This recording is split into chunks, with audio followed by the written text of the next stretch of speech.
किसी शायर ने क्या ही खूब कहा है, बेटियां बाप की आंखों में छुपे ख्वाब को पहचानती है, बेटियां बाप की आंखों में छुपे ख्वाब को पहचानती है,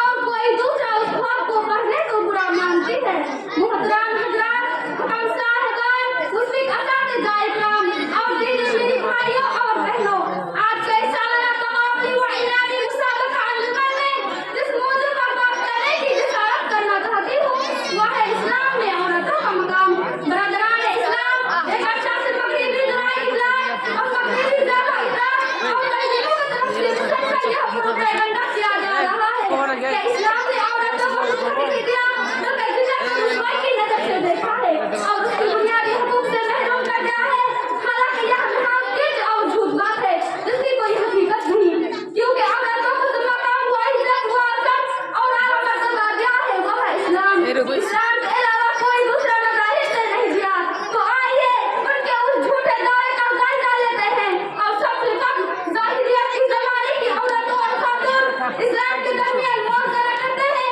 ताकि यह बात रोज़ रोशन की तरह वाज़ेह हो जाए कि पहले ज़माने में औरतों को कितनी हकीक समझी जाती थी और इस्लाम ने उसे कितना बुलंद मकाम अता किया। चुनांचे कुरान मजीद में अल्लाह ताला का इरशाद है, वाइदा तुसरा अहदुहुम बिरुस्सा ज़ल्ला वजहुहु मुसव्वद व कज़ीब। सुना है, और उसमें से किसी को लड़की की तस्वीर भी जाती तो उसका पहला सियाह हो जाता और धीरे धीरे घुटने लगता है जो बुरी खबर उसे दी गई है और इसी की वजह से लोगों से मुंह छुपाए फिरता है, सोचता है कि क्या उसे जिल्लत और रुसवाई के बावजूद अपने पास रखे ये मिट्टी में दफन कर दे। आप क्या ही बुरे फैसले करते हैं।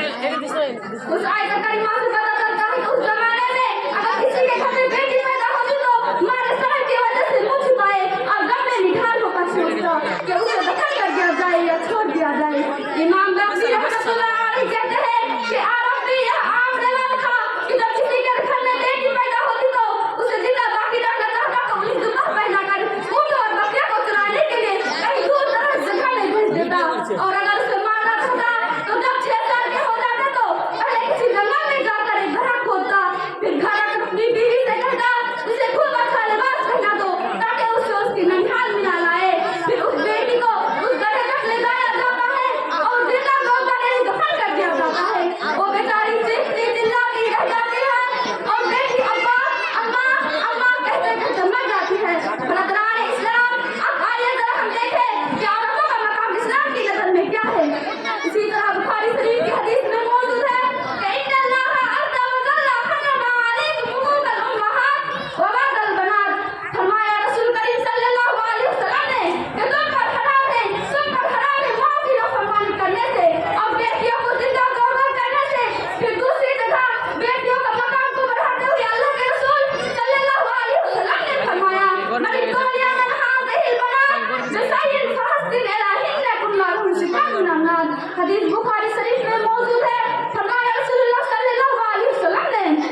लीजिए। देखा तो